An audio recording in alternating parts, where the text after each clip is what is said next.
నమస్తే, welcome to Suman TV. Cancer అనేటప్పటికి అందరూ కూడా చికిత్స గురించే ఆలోచిస్తూ ఉంటారు. ఎలాంటి చికిత్స తీసుకుంటే క్యాన్సర్‌ని నివారించవచ్చు అనని, ఏ స్టేజ్‌లో గుర్తిస్తే నివారించవచ్చు అని. కానీ దాంతో పాటుగా మన జీవనశైలి, ఆహారపు అలవాట్లు కూడా ఎంతో ప్రధాన పాత్రను పోషిస్తాయని డాక్టర్స్ చెప్తూ ఉంటారు. సో, క్యాన్సర్ వచ్చిన వాళ్ళు అండ్ రాకుండా ఉండేందుకు మన జీవనశైలి ఎటువంటి ఆహారపు అలవాటు చేసుకోవాల్సి ఉంటుంది. ఈ విషయాలన్నీ కూడా డిస్కస్ చేద్దాం. మనతో పాటు ఉన్నారు రేడియో ఆంకాలజిస్ట్ డాక్టర్ ప్రశాంత్ గారు. Hello sir. హలో.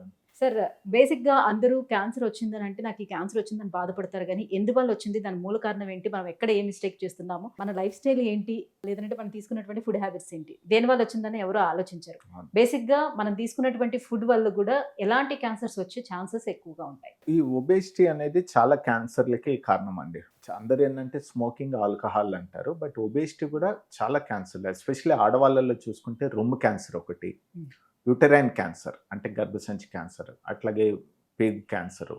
మగవాళ్ళలో చూసుకుంటే అగైన్ ప్రాస్టేట్ క్యాన్సర్ ఒకటి, కోలాన్ క్యాన్సర్ పెద్ద పేగు, ప్యాంక్రియాటిక్ క్యాన్సర్, ఇట్లా more or less common cancers చాలా వరకు ఒబేసిటీ అనేది కారణం అండి. అంటే ఒకవేళ చూస్తే దోస్ హు ఆర్ ఒబీస్ హ్మ్. వాళ్ళల్లో క్యాన్సర్ వచ్చేదానికి ఛాన్సెస్ ఎక్కువ ఉంటుంది. ఆడవాళ్ళలో ఎస్పెషల్లీ రొమ్ము క్యాన్సర్. సో అంటే డెఫినెట్గా ఒక్క ఒబేసిటీ నుంచి చాలా రకాల క్యాన్సర్‌లు వచ్చే ఒబేసిటీ ఒక కారణం అండి. Yeah!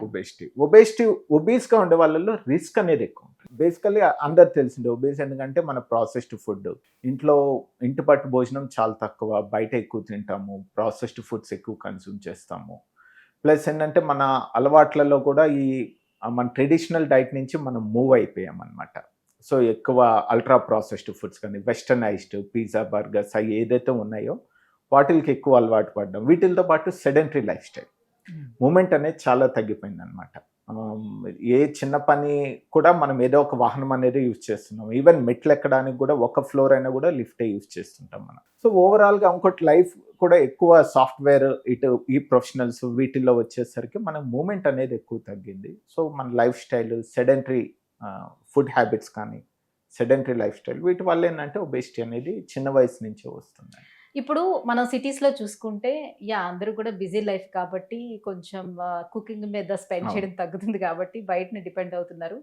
So, ready to cook అనే లాంటి వాటి మీద కూడా డిపెండ్ అవుతున్నారు. ఉమ్. ఓకే. వీటి మూలంగా వస్తుంది అని అనుకోవచ్చు. కానీ ఇవాళ రేపు అసలు మనం పల్లెల్లో చూసినా కూడా క్యాన్సర్ కేసెస్ అక్కడ కూడా కోలాన్ క్యాన్సర్ కేసెస్ కూడా బాగానే అవును. పెరుగుతూ వస్తున్నాయి. ఉమ్. వాళ్ళు హెల్తీగా, ఆర్గానిక్‌గా పండించినవే కదా వాళ్ళు తీసుకుంటున్నారు, తింటున్నారు. అయినప్పటికీ కూడా ఎందుకు అక్కడ? ఇది మంచి క్వశ్చన్ అండి. ఎందుకంటే రూరల్ ఏరియాస్లో ఎందుకు ఒబేసిటీ అన్ని కనిపిస్తున్నాయంటే ఆ డైట్ అనేది మనకి ఒక 2 జనరేషన్స్ ముందు ఎక్కువ కార్బ్స్ కన్స్యూమ్ చేసేవాళ్ళు. ఇప్పుడు కూడా అంతే కన్స్యూమ్ చేస్తున్నాం. కాకపోతే వాళ్ళు తీసుకున్న కార్బ్స్ ఇది వరకు వాళ్ళు స్పెండ్ చేసేవాళ్ళు. వాళ్ళు పొలాల్లో ఎక్కువ పని చేసేవాళ్ళు. ఆడవాళ్ళలో అయితే ఇంటి పట్టున ఎక్కువ పనులు ఉండేవి. ఇప్పుడు డెఫినెట్గా అన్నిటికీ మిషన్స్ వచ్చాయి. ఆడవాళ్ళ ఇది వరకు వాళ్ళు చేసే అంటే ఈవెన్ మీరు చూసినట్లయితే పల్లెటూళ్ళలో ఇది వరకు వాటర్ కూడా తోడేవాళ్ళం. ఇప్పుడు అవసరం లేదు. యెస్. సో ఆ రకంగా మనం డైట్ ఏమో సేమ్ తీసుకుంటున్నాం, అవి స్పెండ్ అయితే చేయట్లేదు అనమాట. సో దానివల్ల ఒబేసిటీ వస్తుంది. ఒబేసిటీ వల్ల రకరకాల క్యాన్సర్ వచ్చే రిస్క్, అఫ్ కోర్స్ మిగతా డయాబెటీస్, ఇవన్నీ హైపర్ టెన్షన్, కార్డియాక్ డిసీజ్, వీటన్నిటితో పాటు మనకి క్యాన్సర్ వచ్చే రిస్క్ కూడా అక్కడ కూడా పెరుగుతుంది అనమాట. సో వ్యాయామం చేయటానికి క్యాన్సర్ రిస్క్ తగ్గటానికి మధ్య సంబంధం ఏముంటుంది? డెఫినెట్గా WHO వాళ్ళే చెప్పారండి.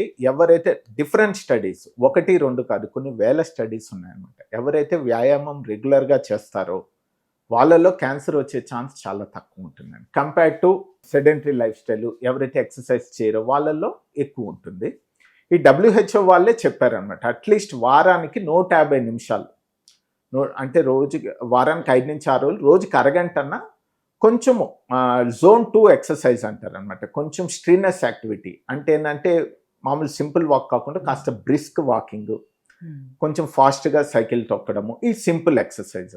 లేదు ఎవరికన్నా బ్యాడ్మింటన్, టెన్నిస్ ఈ హాబీస్ ఉంటే ఆడడము. సో ఇట్లాంటి యాక్టివిటీస్ చేయడం, అట్లీస్ట్ అవి చేయడం వల్ల క్యాన్సర్ వచ్చే రిస్క్ డెఫినెట్గా తగ్గుతుంది. సో గతంతో పోల్చుకునేటప్పుడు ఇప్పుడు మనకి క్యాన్సర్ వచ్చిన తర్వాత కూడా ట్రీట్మెంట్ అయిన తర్వాత వాళ్ళ క్వాలిటీ ఆఫ్ లైఫ్ ఎంతవరకు ఇంప్రూవ్ అయ్యే ఛాన్స్ ఉంటుంది? ఇప్పుడు వాళ్ళ క్వాలిటీ ఆఫ్ లైఫ్ చాలా ఇంపార్టెంట్ అండి. ఇందాక మనం రేడియేషన్లో ఉన్న అడ్వాన్స్ టెక్నాలజీ వల్ల అడ్వాంటేజ్ అదే అనమాట. ఎందుకంటే ఈ లేట్ సైడ్ ఎఫెక్ట్స్ అనేవి ఏది ఉండవు. ఒకవేళ ఏమైనా సైడ్ ఎఫెక్ట్స్ ఉంటే రేడియేషన్ జరిగిన రోజులే ఉంటుంది, ఇమ్మీడియట్గా తగ్గిపోతాయి ఒక నెల రోజుల్లో. So long term side effects అనేవి మేమేమి ఇప్పుడున్న అడ్వాన్స్ టెక్నాలజీస్ వల్ల ఎవరికి ఉండవండి. సో వాళ్ళు మోర్ ఆర్ లెస్ వాళ్ళు ఇది వరకు ఎట్లా లైఫ్ స్టైల్ ఉండేదో అదే క్వాలిటీ ఆఫ్ లైఫ్ అదే మెయింటైన్ చేసుకోవచ్చు. ఇంకోటి ఏంటంటే చాలా మంది ఇప్పటికే భయపడుతుంటారు అనమాట. ఈ పెద్ద వయసులో క్యాన్సర్ డయాగ్నోస్ అని అనుకోండి, ఎస్పెషల్లీ ప్రాస్టేట్ క్యాన్సర్ ఎల్డర్లీలోనే డయాగ్నోస్ అవుతుంది. ఒక్కోసారి 80-85 ఆ ఏజ్లో కూడా డయాగ్నోస్ అవుతుంది. చాలా మంది భయపడేది ఏంటంటే క్యాన్సర్ ట్రీట్మెంట్ తట్టుకుంటారా ఆ ఏజ్లో అని. బట్ ఇప్పుడున్న టెక్నాలజీస్లో ఏం ప్రాబ్లం లేదండి. Age is not a factor. సేఫ్గా మనము ట్రీట్ చేయవచ్చు. రేడియేషన్ అయితే ఒకవేళ సిస్టమిక్ ట్రీట్మెంట్ అంటే కీమోథెరపీయే కాదు, వాళ్ళకి టార్గెటెడ్ థెరపీస్ కానీ ఇమ్యూనోథెరపీస్ ఇట్లాంటివన్నీ ఏ ట్రీట్మెంట్స్ అయితే సైడ్ ఎఫెక్ట్స్ తక్కువ ఉంటాయో అందుబాటులో ఉన్నాయి. ఈవెన్ సర్జరీస్ కూడా మనకి రోబోటిక్ అని లాప్రోస్కోపిక్ అని ఇవన్నీ అందుబాటులో. ఇది వరకు ఏంటంటే పెద్ద కోత చేసి ఒక వారం 10 రోజులు హాస్పిటల్లో ఉండాల్సి వచ్చేది అనమాట. ఆ రికవరీ అనేది చాలా లాంగ్ ఉండేది. ఇప్పుడు ఈ రోబోటిక్ కానీ వీటి ద్వారా ఏంటంటే 3వ రోజు 4వ రోజే డిశ్చార్జ్ అయిపోతారు. అంటే ఎందుకంటే అంత పెద్ద ఇన్సిషన్స్ అనేటివి ఏముండవు. సో త్వరగా రికవరీ అవుతారు. సో ఈ విధంగా చూసుకుంటే వాళ్ళ quality of life even cancer treatment తీసుకున్నా కూడా మోర్ ఆర్ లెస్ సేమ్ ఉంటుంది. రైట్.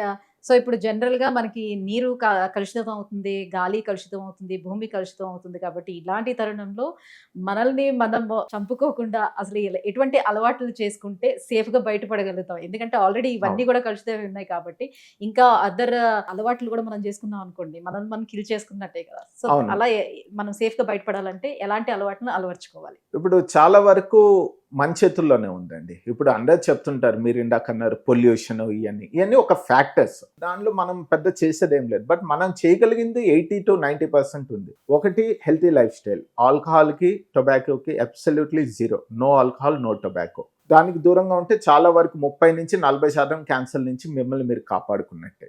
ఇదే కాకుండా మనం ఇందాక మాట్లాడుకున్నాం అనమాట, ఒబేసిటీ. మంచి హెల్తీ డైట్ తీసుకోవడం, ప్రాసెస్డ్ ఫుడ్ అంటే బయట ప్రాసెస్డ్ ఫుడ్ అవాయిడ్ చేసుకోవడము, ఎక్సర్సైజ్ చేసుకోవడం. మన డైట్ కూడా ప్రాపర్ బ్యాలెన్స్ డైట్ అనమాట. అంటే ఏంటంటే ఇప్పుడు ఒక ప్లేట్ ఉందనుకోండి, అందులో 50% మనకి వెజిటబుల్స్, కర్రీస్ ఉండాలన్నమాట. 25% ప్రోటీన్ ఉండాలి, 25% మనకి కార్బోహైడ్రేట్ ఉండాలి. అంటే ఏంటంటే కార్బోహైడ్రేట్ అని చపాతీ, రోటీస్ కానీ రైస్ కానీ. ప్రోటీన్స్ అంటే అగైన్ డిఫర్స్ అనమాట. వెజిటేరియన్ అయితే లెగ్యూమ్స్, చన్నా కానీ, పాలాక్ కానీ, లేకపోతే పన్నీర్ కానీ, చోలే కానీ ఇట్లాంటివి కన్జ్యూమ్ చేయాలి. ఎవరైతే నాన్ వెజ్ తీసుకుంటే ఎగ్స్ కావచ్చు, పౌల్ట్రీ అంటే చికెన్ కావచ్చు, మటన్ కావచ్చు, ఇట్లాంటివి. 50% మటుకు కర్రీ ఉండాలన్నమాట. Curry and with vegetables and of course fruits. ఇట్లా బ్యాలెన్స్ డైట్ కన్జ్యూమ్ చేసుకున్నట్లయితే మిమ్మల్ని మీరు చాలా వరకు కాపాడుకోవచ్చు అనమాట. And no to processed and ultra processed foods. Right, thank you sir. So క్యాన్సర్ని నివారించడంలో ఆహారం యొక్క పాత్ర, అలాగే వ్యాయామం యొక్క పాత్ర ఏంటి అనే విషయాన్ని కూడా తెలియజేసినందుకు thank you so much. Thank you అండి.